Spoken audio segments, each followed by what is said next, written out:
Assalamualaikum warahmatullahi wabarakatuh. Alhamdulillah wa syukurillah. Assalatu wassalamu ala rasulillah wa ala alihi wa ashabihi wa mawala. Teman-teman Kuping Channel dimanapun berada, selamat bertemu kembali dengan Kuping Channel.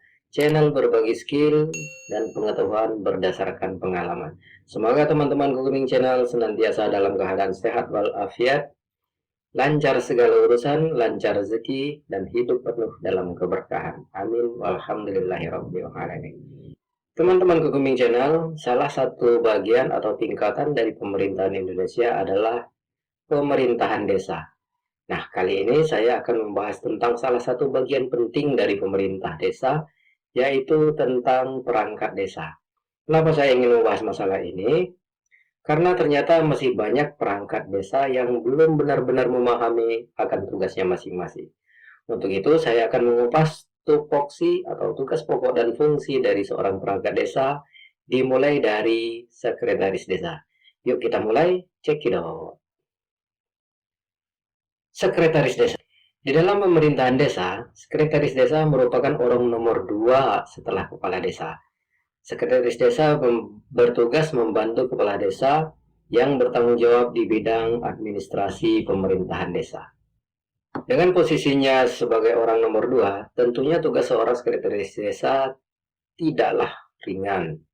Seorang sekretaris desa dituntut untuk memiliki jiwa akuntabel, yang berarti bertanggung jawab dalam mengelola administrasi sesuai dengan amanah dan kepercayaan yang telah diberikan kepadanya. Sosok sekretaris desa haruslah sosok yang mampu menjalankan fungsi administrator dengan baik.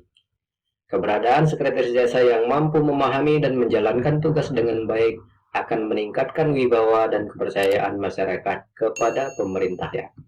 Nah, berikut ini akan kita bahas tupoksi seorang sekretaris desa. Dasar hukum, tugas pokok dan fungsi daripada perangkat desa itu sudah diatur di dalam yang pertama itu Permendagri nomor 84 tahun 2015 tentang susunan organisasi dan tata kerja pemerintah desa.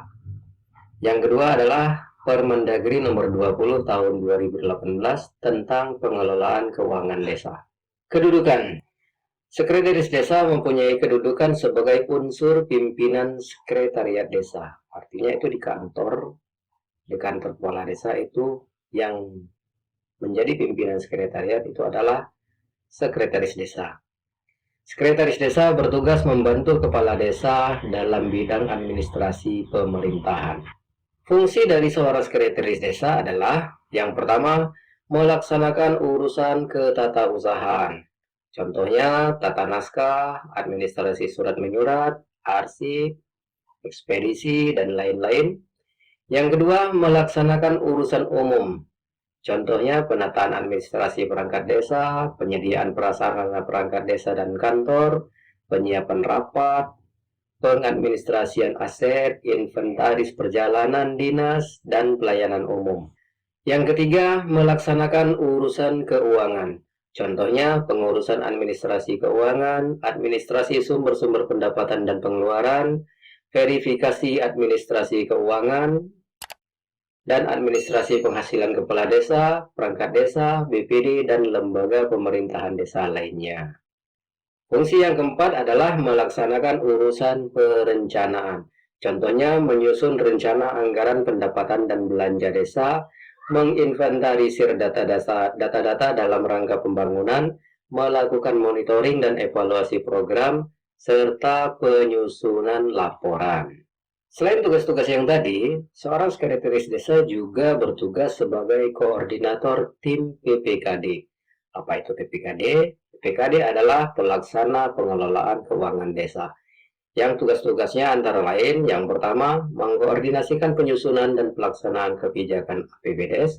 Yang kedua, mengkoordinasikan penyusunan rancangan APBDes dan rancangan perubahan APBDes.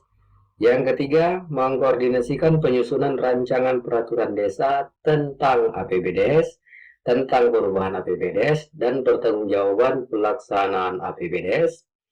Yang keempat, mengkoordinasikan penyusunan rancangan peraturan kepala desa tentang penjabaran APBDes dan perubahan penjabaran APBDes. Yang kelima, mengkoordinasikan tugas perangkat desa lain yang menjalankan tugas PPKD. Yang keenam, mengkoordinasikan penyusunan laporan keuangan desa dalam rangka pertanggungjawaban pelaksanaan APBDes. Yang ketujuh, melakukan verifikasi terhadap DPA, DPPA, dan DPAL.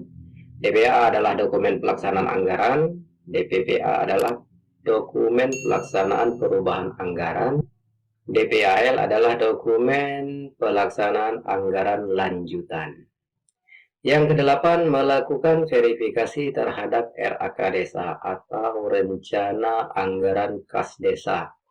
Yang kesembilan, melakukan verifikasi terhadap bukti penerimaan dan pengeluaran APBDes. Nah, teman-teman Gugiming Channel, kalau dilihat dari tugas-tugas tadi, itu tugas-tugas sekretaris desa cukup kompleks dan banyak ya. Nah, untuk itu kita lihat dari struktur organisasi pemerintahan desa ini, dapat kita lihat bahwa sekretaris desa itu membawahi KAUR TU dan umum, KAUR keuangan, dan KAUR perencanaan. Jadi, sekretaris desa tidak perlu khawatir dengan tugas-tugasnya yang begitu banyak, karena sekretaris desa juga memiliki pembantu ya.